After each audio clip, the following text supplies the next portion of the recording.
Patuloy na dumarami ang bilang ng mga natatanggap na reklamo ng grupo ng mga overseas Filipino workers sa mga nawawalang balikbayang boxes ng mga Pinoy abroad na ipinapadala nila sa Pilipinas.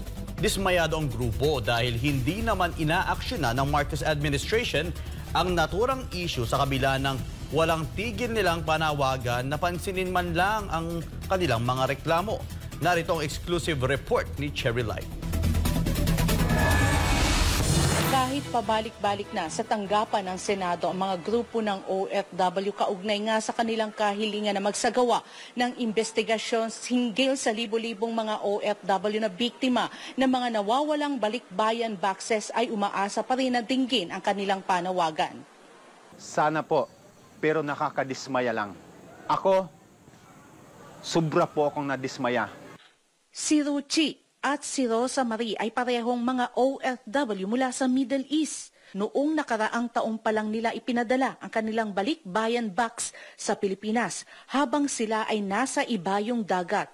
Pero ang masakit dyan, kahit nakauwi na sila sa Pinas ngayong taon, ang balikbayan boxes na inaasahan ng kanilang pamilya na katas ng kanilang pinaghirapan ay nagmistulang bula na basta na lang naglaho sa isang iglap.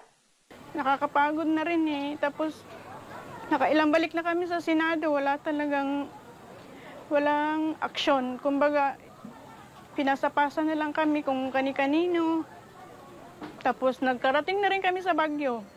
Nananawagan po ako na sana po maibalik sa amin ng mga biktima na aming pinaghihirapan na pinag-iipunan doon na maipadala sa aming pamilya.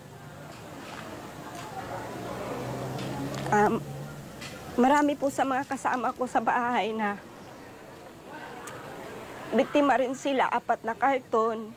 Mismong si Jeffrey Balsa, chairman ng OFW Assistance, ang nangunguna para hanapin ang mga nawawalang balikbayan boxes ng OFW at ang hindi na mabilang na pagpunta sa Senado para i-follow up ang mga kahilingan nila sa mga senador na magkaroon ng investigasyon sa nawawalang balikbayan boxes.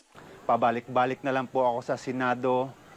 Hindi po ako nagsasawa para tumulong sa ating mga OFW, pero wala pa rin pong investigasyon until now. So hanggang kailan kami maghihintay? Kailangan pa bang mag-viral kami? Kailangan pa ba mayroong magbuwis na buhay sa aming mga OFW?